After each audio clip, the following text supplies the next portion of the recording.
और भगवान नारायण के पास जाकर बोले, श्रीमन नारायण। और जैसे ही बोले, पूछा, देवऋषि नारद पधारे हैं, कैसे आना हुआ? क्या बात है देवऋषि नारद जी, आप आए हो, ऐसा क्या एकदम काम पड़ गया जो आपको यहां पधारना पड़ा? नारद जी बोले, मैं क्या बताऊं प्रभु, आपको मालूम है जिसको स्वयं देवादिदेव महादेव नहीं जीत पाए उस कामदेव को, उसको इस नारद ने जीता है। भगवान ने कहा, हो गया बेड़ा पार।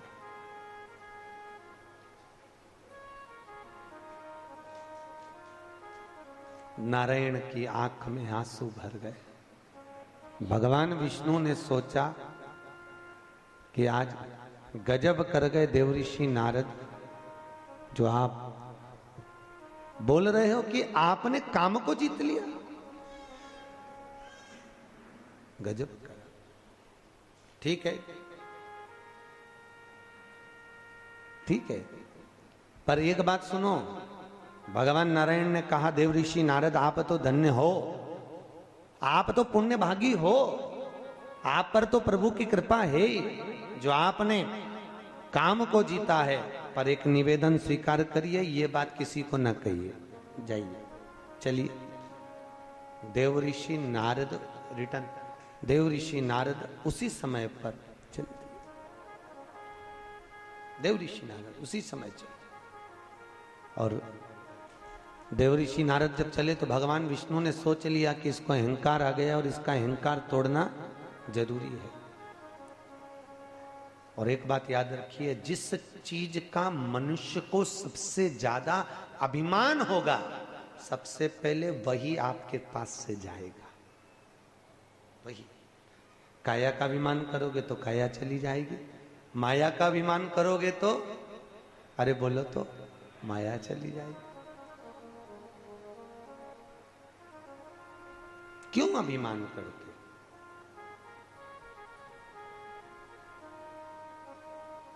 ये अभिमत्ता की चीजें, जिब्या और दांतों में दोनों में बात हुई तो दांत बोला, जिब्या मेरे बल पे तो जीवित है, और सुन मैं हूं तब तक तेरी कीमत है, मैं हूं तब तक तेरी कीमत है। दांतों ने कहा, जिब्या बोली, तक क्यों करता है रे दांत, समय बताएगा। और जिसको ज्यादा अहंकार होता है सबसे पहले वो ही जाता है। अब तुम अंदाजा लगा लो, बुढ़ापा आता है तो जिब्या जाती कि दांत जाता? अरे बोलो तो, दांत चले गए। कितना अहंकार था, हर चीज को काट लूंगा, खा लूंगा, खा लूंगा, इतना अभिमान, इतना अभिमान गया। कभी ना बोलिए, ऊंचे वचन से बहुत दूर रहो, बहुत दूर।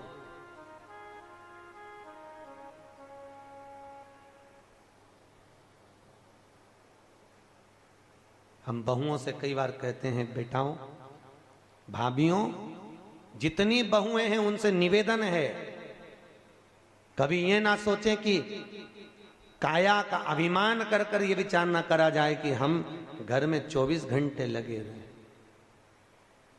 कभी ना सोचिए। और माताओं से भी निवेदन है, कभी यह विचार ना करें कि हम बेटे की पत्नी लेकर आए हैं तो इससे सर्वाधिक कार्य कराया जाए। नहीं,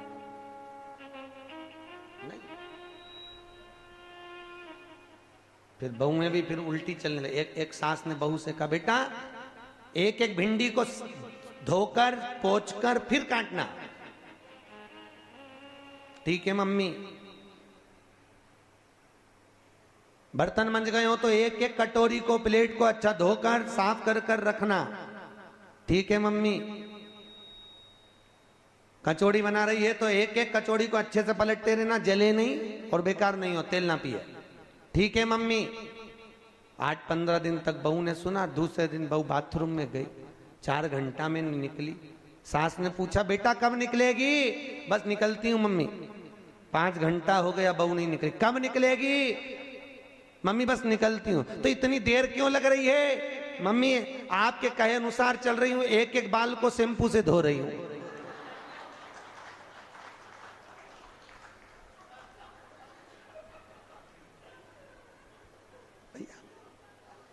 तुम्ही ने कहा था एक एक भिंडी साफ कर, एक एक कचौड़ी को पलटना, एक एक कटोरी को धो के रखना, और फिर वो एक एक बाल धोए तो कैसा लगे? विचार करिए भैया।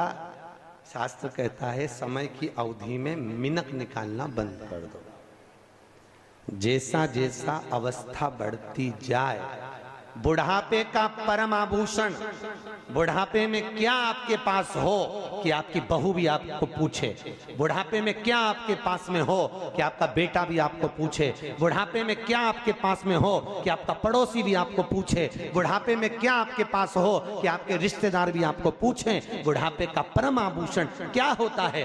बुढ़ापे का आभूषण धन और दौलत नहीं होता, बुढ़ापे का आभूषण मौन होता है। जितने चुप रहोगे उतने पूजे जाओगे। दिन भर बड़बड़ करोगे तो लोग सोचेंगे ये तो बड़बड़ाता रहे, पड़े कौन पूछेगा? बुढ़ापा जैसे जैसे आए, वृद्धावस्था जैसे जैसे आए, वैसे वैसे अपनी इंद्रियों को संयम रखो, कानों पर संयम रखो। क्या बात कर रहे हैं? कुछ नहीं। मीरा जैसे हो जाओ, आग लगे बस्ती में, अपन रहो मस्ती में। क्या मतलब? घर में लड़ाई किस बात की होती है? सास ने पूरी जिंदगी जोड़ा और आजकल की बहुएं आती हैं, सब्जी ज्यादा बना लेती हैं, फेंक देती हैं, रोटी ज्यादा बन गई, फेंक दिया, ज्यादा वो बन गया, फेंक दिया। तो बस लड़ाई इस बात की है, सास को लगता है ये पूरा घर का बर्बाद कर रही है। तो सासों से निवेदन है, जितना बहू फेंके उससे दुगना तू फेंकना चालू कर, बहू सुधर जाएगी। प्रैक्टिकल करके देख। बहू 4 रोटी फेंके, तू 6 फेंक, ले जाकर गाय को देना चालू कर दे, तब बहू को लगेगा बताओ, बुढ़िया को तो लग रहा है हराम कहाँ आ रहा है, मेरा पति कमा कमा खिला रहा है और डोकरी पूरी गायों को खिलाती जा रही है। फिर बहू जोड़ना चालू कर देगी। तू छोड़ तो वो जोड़ेगी, जब तक तू जोड़ेगी तब तक वो छोड़ेगी। उल्टा चलो, उल्टा चलिए, सुधर जा। हम कब तक जोड़ेंगे? कब तक? भगवान क्या होगा गुरुजी, मेरे घर का क्या होगा? ऐसी बहू मिली, ऐसा हो गया, वैसा हो गया। काहे रो रहे हो बहू के नाम पर? भगवान की कृपा है, भोलेनाथ ने करुणा करी है जो इतनी अच्छी बहू मिली है। आज की पीढ़ी में बहुएं आपकी सेवा कर रही हैं, यही बहुत बड़ी बात है।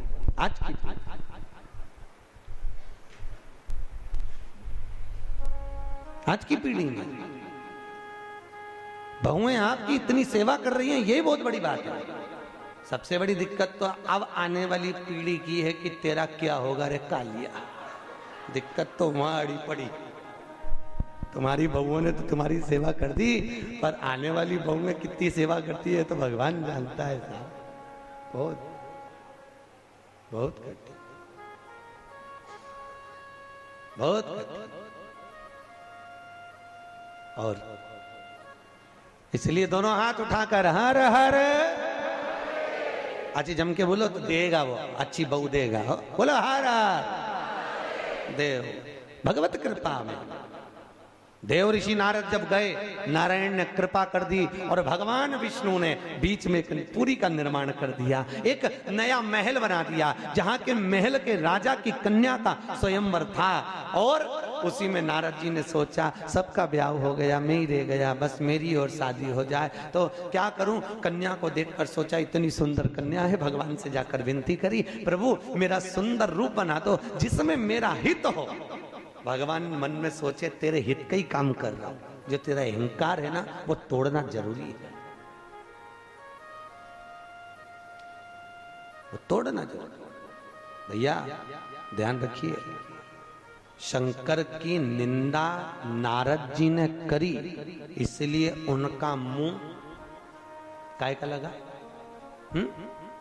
बंदर का। दक्ष प्रजापति ने शिव की निंदा करी तो बकरे का मुख लगा।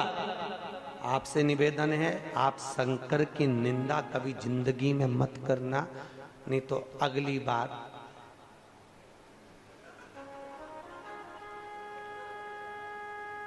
आप हो या हम करें तो हम हो।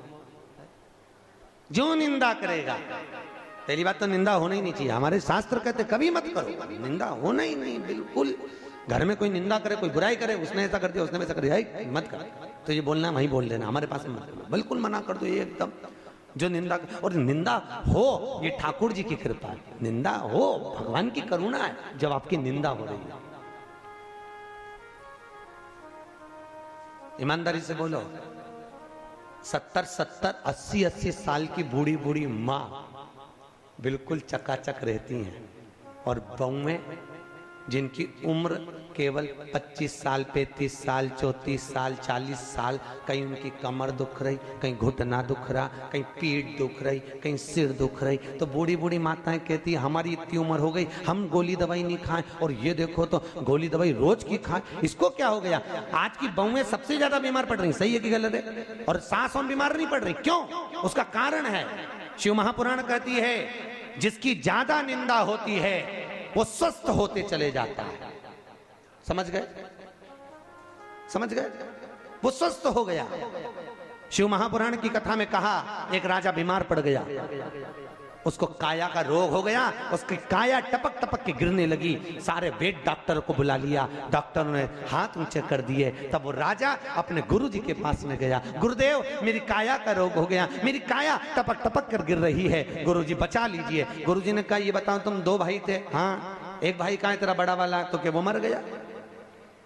उसकी पत्नी कहाँ है? तो क्या महल में।